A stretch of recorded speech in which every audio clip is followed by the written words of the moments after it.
When you were growing up in Ireland, did you watch a lot of TV Westerns? I didn't really have a TV growing up in Ireland. I left Ireland in 1964 as a boy of 11. There were two cinemas in the town of Navan, where I came from, down there on the River Boyne. There was the Palace Theatre and there was the Lyric. I would go to the Palace, it was the closest one. And there was a staple of Western movies, which I can't even remember the title of, actually. Um, the cinema really came alive for me when I went to London in '64, and my mother and my stepfather Bill Carmichael took me to the ABC cinema, and the very first movie I saw was Goldfinger, James Bond. That was one week. The next week it was Lawrence of Arabia, and then came the good, the bad, and the ugly, and so the Western has been part of my life. There's no question to it. The Western, and whether it's you're on a horse or whether you're the lone figure as a detective or as an agent, that mysterious man, little is known about him, but he's trying to do the right thing. Well, you could say that Taffin was sort of a modern day Western, and you had a chance there to speak one of the most badass lines in movie history, which is, "My help has consequences." Yes, how sweet that you remember Taffin. Taffin was like a Western, and the protector of the community that just walks away from any great praise, but does the right thing. This isn't your first rodeo. You've done a few movies that have required you to be on horseback, Seraphim Falls, The Sun. I can't remember if you were on a horse at any point in Gray Owl, but do you do much riding in your day-to-day life when you're off camera? I don't anymore. No, not really. There are stables here close by. I've talked about getting up there on the horse, but I used to, living in Malibu, I used to have horses there that I would ride. Don't do it much. It's golf and tennis and paddleboarding, feeding So the chickens, gardening, and painting. how do you prepare yourself for something like the Unholy Trinity? Do you go back to riding school, or do you call up your favorite wrangler and say, "Hey, I got to get back in the saddle here." Uh, Ostensibly, yes. In this case, I got to Montana a couple of weeks prior to shooting, and I went out with the Wrangler there and rode the horses and found the horse that suited me and fitted me, and he was a wonderful, wonderful animal. And of course, you're surrounded by great, real cowboys, horsemen, and that's always exhilarating. I love the animals. I used to have a few brood mares in Ireland, and I had the leg of a horse here and the leg of a horse there, and made a bit of money, lost a bit of money, and I kind of gave that game up. But Montana, I really enjoyed. I've been hearing of this great state, so to finally get there and to be there with my sons on the movie Dylan in Paris was such a family affair. And so the movie has great sentiment for me because I made it with my sons, and the company of actors that I was with really, I enjoyed their friendship very much, and the crew and the whole community there in Livingston and in Prey. Uh, it was very memorable. What was there about the script for the Unholy Trinity that grabbed you? I mean, how deep were you into the script when you said, "Yeah, I want to do this one"? Oh, I read it from page to page, and when I'd finished it, I wanted to read it again. I love the character of Dove, Sheriff Dove. I gave him the name Gabriel, Archangel Gabriel. I love the love story between he and his wife, and that they were childless and that they were striving to make a go of it in this rough terrain, this landscape that was so brutal. And there was humor there, or at least I felt there was humor.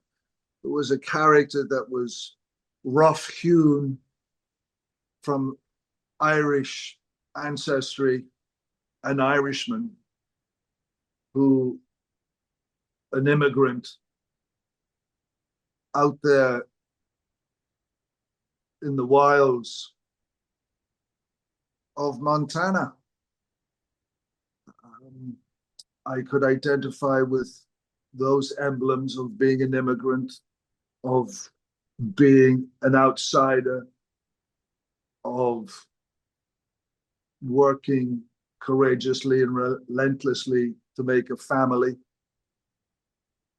and to do right, to do good things, to be a servant to the community.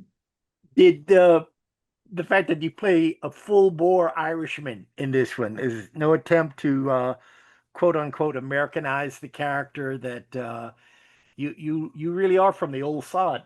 Yes, I did a bit of writing on it. There's a scene with Kuryenko, and uh, I wrote, was a little speech that Sheriff Dove gives. I went to correct one line. I ended up writing a speech for myself. Yeah, I mean, this great country is built on the shoulders of Irish, Scottish, German, Italian families, men who left their countries for one reason or another to make a new life in America. I certainly did it in 1982. I came over on a wing and a prayer. I got a ticket from Freddie Laker, an English guy. He used to make these cheap flights, Oh, 100 he, quid, bring your own sandwiches. 1982, I did exactly that. My late wife and I, and she said, "You've got to go. You've got to go." And we went, and I got a job, Remington Steel. do you feel more Irish than American? Oh no, I feel Irish. I'm Irish American. I'm American Irish. There's a cross pollination there, which is very dear to my heart. I love America, and America's embraced me. I wanted to be here. I wanted to make a life for myself and my family. And I found my way, and it's supported me and nurtured me. Reason I ask is my father was from Sligo, and God bless him, he's no longer with us. But he always could like thought the fact that I was born in America was a mere formality. That as far as he was concerned, I was Irish. Well, well, my sons are American. I'm an American citizen. I raised my hand. I put my hand on the Bible and gave of myself within those words on that day. But the soul, the essence down there in the bones is very Irish. The sentiment and how I perceive life and how I perceive characters as an actor, how I paint as a painter comes from a deep, intrinsic Celtic lyricism, which, I cannot deny, nor would I deny. Getting back to Unholy Trinity, What was the toughest nut for you to crack in developing this character and building this character in your mind? I didn't have any difficulty anytime, any day, really. Uh, Apart from maybe the confidence of doing the work. I came to it with an open heart, and I had